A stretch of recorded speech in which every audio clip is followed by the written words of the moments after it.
Hello. Hello. We're back at Rules of Fun. Rules of Scum. And I was here about a month ago. Jennifer didn't make it. I kind of was going to vlog it, but it was just not the same without Jennifer's voice. I told him he should still vlog it, but he But I'll probably mix some of that in with the haunts reviews and such like that. We'll probably mix some of that video in with this. So we're back for the haunt. Again. And the monster truck. Back from outer space. So we're going to see how everything is. Just showed up here with that sad look up on your face.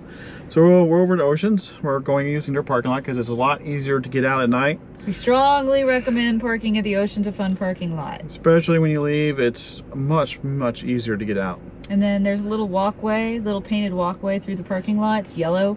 It's easy to park there because then at the end of the night, it's easy to find your car. Yes, because you're tired and you just want to get in your car and leave. Yes. All right, well, we'll update you more in here in a little bit. All right. It seems like this might have been like the perfect day to go because... Right now, it seems to be. It's overcast. It has a chance of rain tonight, and we're here at 2 o'clock. Yeah. And when I came on this 6th, or I guess what, 17th, 18th, 19th of September, it was packed.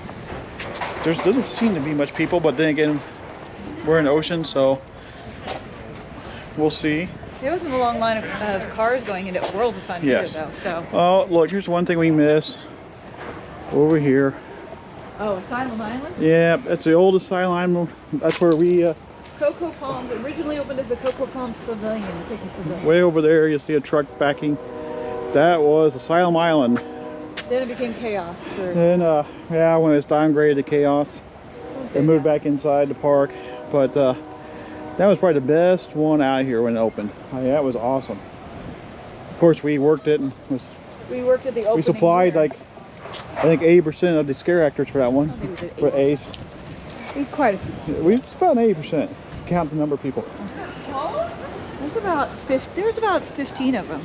15 Ace members, I think.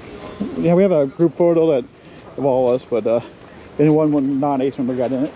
It's kind of funny, but he was a cool guy. One thing I always wish they would do is move it to Haunt to Oceans. Since it's closed in Labor Day, they can actually convert, put some buildings, and people won't like this, but make it a pay extra event. I agree with making it a pay extra event. Just my opinion. I never noticed this before, have you? Yeah, this was here on opening day. Well, so it's been here, I guess I just haven't noticed it. Pretty neat, but the only problem is somebody could change it. We just saw somebody do this. So it won't be accurate unless there's somebody who's setting it. You could use the honor system.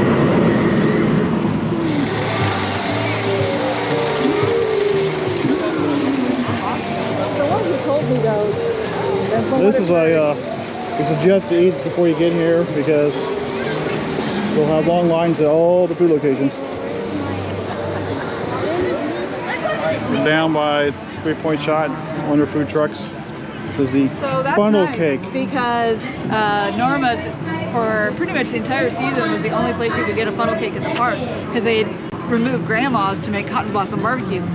So that's good that they have a second place to buy funnel cake. We'll see when it opens. When it actually opens. If it actually opens. So yeah, some little decorations. And I'll cut in what I shot before from earlier, but one thing that wasn't here, fog machines. They have now gotten fog and it's gotten off the ship. It was stuck on the ship in the port of LA for a while. Thank you, COVID. Where the pumpkins grow, back to my home. I dare not go, for if I do,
are for Monster Jam's opening weekend. This is a similar, it's like 90 minutes wait. That's what Alright, what is your favorite? Can we go over there and watch? Favorite superhero? Right on the trail, any roller coaster here. you see the Shark monster truck. This is where you can ride it, take an experience. Going up behind Patriot, you'll see it going. Turning, go out in the field front, does a little course. Looks like really fun. I'm not sure we'll get to do it today, but we might come back later another day and try it. It's kind of fun. They have that and the grave digger right behind Patriot. The entrance is way over behind the other side of the Megalodon bathrooms. Beverage. Yes. See a new Front Street ice cream shop. Yeah. Same Got as the the old Hocus, ice cream shop? yeah, you got the Hocus Pocus Punch, non-alcoholic. Sounds kind of interesting. Yeah. Trying to leave us, man. Maybe try it sometime if the line wasn't long. It's not too bad. Actually. But we're gonna mosey around the monster trucks. Play some games. Okay, let's do this first. The little spot for kids to play their little monster trucks with little obstacles. So if we want to do that, we'll have to get them and get in line. Alright, so we got Monster Jam Thunder Alley. Here's some displays. They got all sorts of different trucks here. This was Maximum destruction. They have a sign. Maximum Destruction is this one.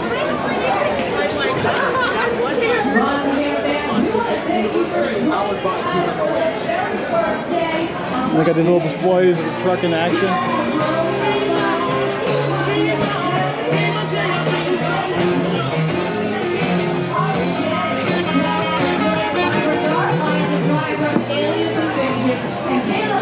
They got a little stage to give you info announcements. And they will be here for another 10 minutes, but then they will return for the final meet and greet of the day at 4 p.m. John, what else is going on here from around? Well, the biggest thing that people keep stopping by and asking about is the Monster Jam ride. It's kind of cool. They got little interactive displays of like the motor, the shocks, the real axle, the transmission. You go up here and spin. Want to spin that? And that's where you will find those ride trucks. Well, See how the engine works? The ride past the Monster Jam garage. I was trying to find the words there, Kim. Right past the Monster Jam garage, there is the Monster Jam Thunder Alley official store in there. They can get the VIP passes. They'll get a souvenir tote to go along with that VIP pass. And that is also almost like that quote-unquote fast pass all the way to the front of the line to get on those Monster Jam ride trucks and have that experience of being in a Monster Jam truck seat. How shocks work? You want to spin that? In that freestyle competition at a Monster Jam event. So that again is all over to the side here under the Monster Jam Thunder Rally Arch. That's where you'll find those ride trucks. So thank you once again for joining us here at the Monster Jam Thunder Rally opening weekend. Enjoy the attractions. We'll see you guys here for another meet and greet here at 4 o'clock. What's that? Transmission. You can see a little cutaway here. You can see how it works.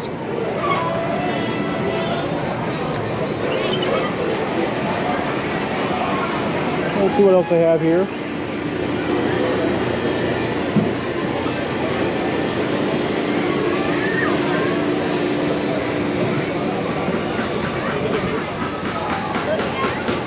Grave Digger, I remember this one.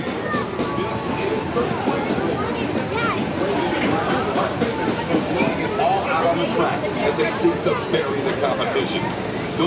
This is a photo op. You can actually get up there and have your picture taken inside. The little line, doesn't look too bad. I was just wondering if they were.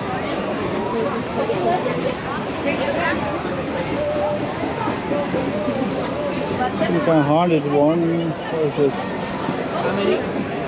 I don't know if this is where somebody can sign it or the people will sign it. I don't know who signed it. Yeah. Oh, I guess you can sign it. There's a.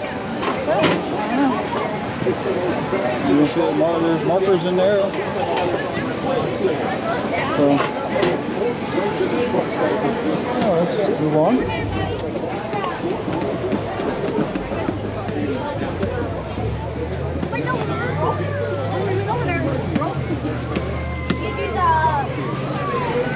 How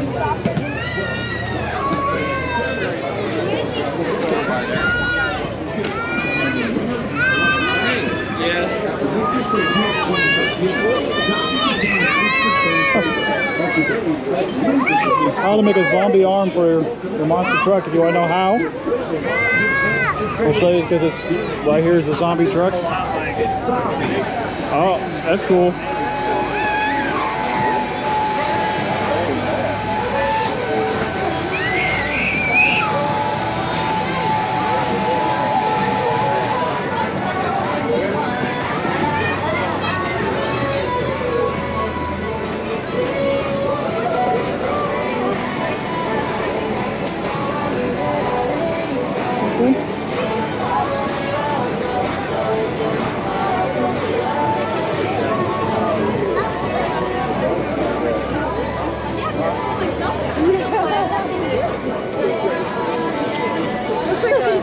Roller coaster. Little assembly. In the middle a little bit, like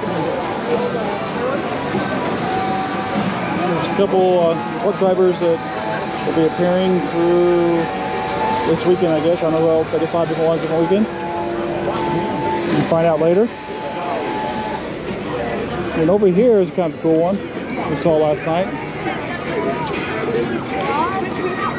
Megalodon. Megalodon. Yeah.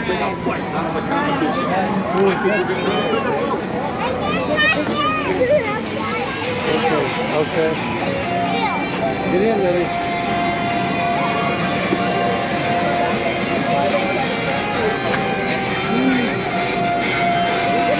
And with it, they brought their shark cage, which is a little photo op. You can get inside, get a picture taken in the shark cage.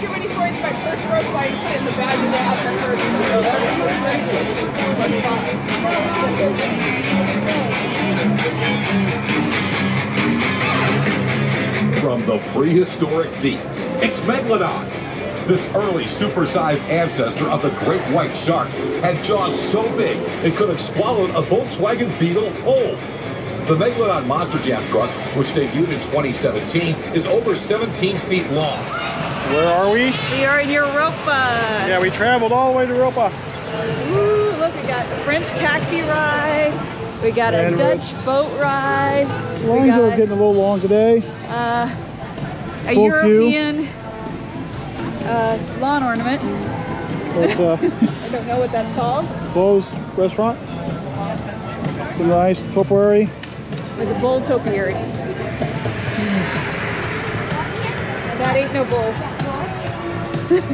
We're coming over to the original. Yeah, these are 2 Long originals. rentals. We have 3. There are 3 original rides in Europa. The Taxi Tour, Flying Dutchman, and Autobahn, which opened as Der Finger Binder.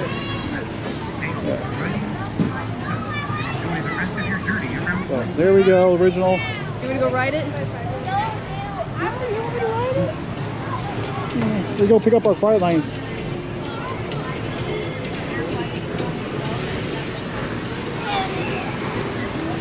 And over here is the lawn ornament, we call it.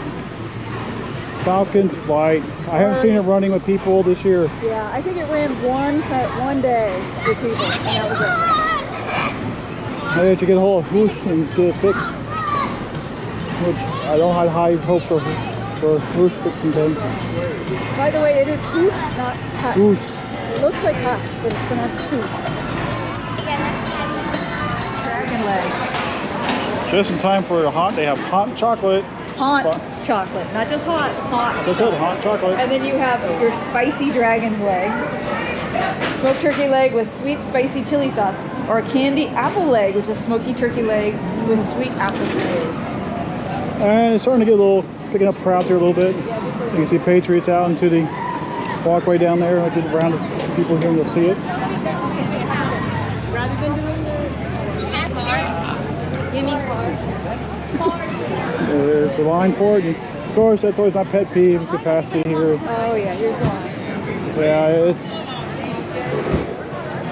doesn't have to be this bad. And there's a quick Nile tour for that's how you take the boats off at night. So once they clear all the boats to empty, you get this vertical position where you can fling open and you just keep the boats running and dump right into your storage. It's a really simple and easy concept, and World Fun was the first to use it.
So we are headed to our first haunted night. Which is Bloodshed. Bloodshed. Jennifer hasn't done it this year because she hasn't been here, of course. I just got off Mamba. Mamba was heavily trimmed like usual, unfortunately. But still good, right? Still good. Oh yeah, it's still good, right? I happen to agree with the general theory that Mamba's got the best first half and Still Forest's got the best second half. So we're heading up. Of course, we're going Fright Lane. There's no money. Which is probably well worth it. And over here to the left, you'll see the queue line is going through the top of Forum Amphitheater. We just got down with Bloodshed. Yep. Fright Lane's awesome, by the way. If you're Fright Lane, walk past all the lines. We walked right on it with no wait. Two groups in front of us were in. Yeah. And it's, which of course is the Bloodshed up there in the hill. Yes. So, a little review. I did this back in September. Yeah. What did you think of it back in September? September is, I thought it was really good. It wasn't the best one I did, but it was good. There are two things I think that's really could be improved upon. Right. Is one is the lighting, the overall lighting. This has been a thing for the last 4 or 5 years in here. Is vertical lighting is hung up in the rafters, which causes the whole building to be bright, at least bright for a haunt. So to me, it's too bright. It should be dark, and you shouldn't be able to see the scare actors in some area stuff. Anyway, I think in some places it's too bright, but I think to a certain extent you do need a little bit of light just to be able to see some of what's going on. Because what's going on is kind of trippy. Yes, you have certain things, but it lights kind of overall the whole building. I mean, overall I agree with him on that. And like I said, it's been this way for a while. I don't know when the change happened and why, but anyway, it still doesn't detract from the haunt itself too much. Except, I think it's not bad. The other thing was weird. We noticed. Yeah, that was really weird, and I had to remind you because the first time this is the first time I'd been through this. Let's tell them what it was first before you. Well, it's where you have a bunch of hanging cloth and you had to kind of work your way through, push them most to the side. Well, this time they took it and they had zip tied it to the side of the haunt, so you just walk a straight hallway down. You don't go through this. So I'm wondering what the deal is on it. Now, was it like that in September? I'm trying to remember. I don't think it was, but I'm not sure. I was wondering maybe if that's a COVID thing. I don't know. Well, it's just commentary on that. One thing that's interesting, my mom she went through this a couple of years ago, and she said she had nightmares because of it for weeks, because it's very unnerving if you really consider what you're looking at. So. Well, I think we're heading to Corn Stalkers. Yes. We'll do that, make our way that direction around the park, and get some lights. The only one I didn't do back in September is Lore, because there was a security incident inside. Otherwise known as the home to the attraction, formerly known as. So I didn't want to wait it out, so I skipped that and went ahead and left that night. But I did everything but that. One other thing they have here this time that they didn't have in September is fog. Yes, because I guess the fog juice got stuck on. Well, no, the fog machines, the ones they had before didn't work, and the new ones got stuck on the boat from China, and it got stuck out in the harbor of Los Angeles, and finally the first weekend they said it made it to the land, but they're here and they're working. But the overall commentary, this has happened for a long time ago, is the fog is not as much as it used to be. No. A couple of things also about Bloodshed. Historical point of view, it is the second oldest haunt, with the first being Lure the Vampire. Bloodshed opened in 2007. It was the first haunt to be in a building specifically built for the haunt. Before that was just Asylum, Dominion, Camp, and Lure the Vampire. Just to make his commentary about the fog, I agree there used to be more fog. I actually remember in the early years getting reports that people were calling 911 that the park was on fire because there was people outside the park, red lighting inside the park with all the fog, they thought it was on fire. Yeah. I mean, literally, so much fog that Boomerang was buried in fog, and the only thing above it was the two spikes. And so I had to ride it then, so could you dive into the fog bank. It was kind of cool. Yeah. Actually made Boomerang fun for one ride, but then you remember it's a Boomerang. Yeah. All right, well now we're going to move on to Cornstalkers. Yeah. Welcome back to the land of corn. We're at Cornstalkers. Just got done with it. Cornstalkers. What do you think? I thought it was good. It was better than Bloodshed. It's actually probably been one of the better experiences I've had with Cornstalkers, because I've never really had the world's greatest experiences with this haunt. I know that it's rated, I just did a poll, like the favorite overall haunt of all the haunts in world history. Everybody loves Cornstalkers. But I've never had a really great scare, but this time they're really good. I think it had a lot more staff. Yes, a lot of scare actors in there, so it helps a lot. Only bad things would be is lighting. Lighting's still really bright. I think it's because they left the lights on from Fury of the Nile. Nile lights. Probably could use a touch more fog to kind of confuse people. Yeah. The other thing I noticed is not a lot of sounds and music or atmosphere type of music. Right. All these things could be used to distract, and so you don't, see what's coming up. But it's one of the best, and glad to see it. I always like to say, I think of all the haunts at Worlds of Fun, it has the greatest level of potential, because I mean literally it lived up to a lot of that potential. I think so, yeah. Yes. I'm just saying, I mean, nothing's creepier to me. You could maybe throw in a couple of chainsaws. There we go, there's some room for improvement. Chainsaws. Anyway, they used to have chainsaws up there, but I haven't had chainsaws here in a long time. No. So they've probably been banned by corporate or something. Okay, so historical factoid for Cornstalkers. This is going to be my new thing. Cornstalkers debuted in 2010. It replaced Camp Gonna Get You with a Hatchet, which had been moved up here when Prowler dehomed it back in 2008.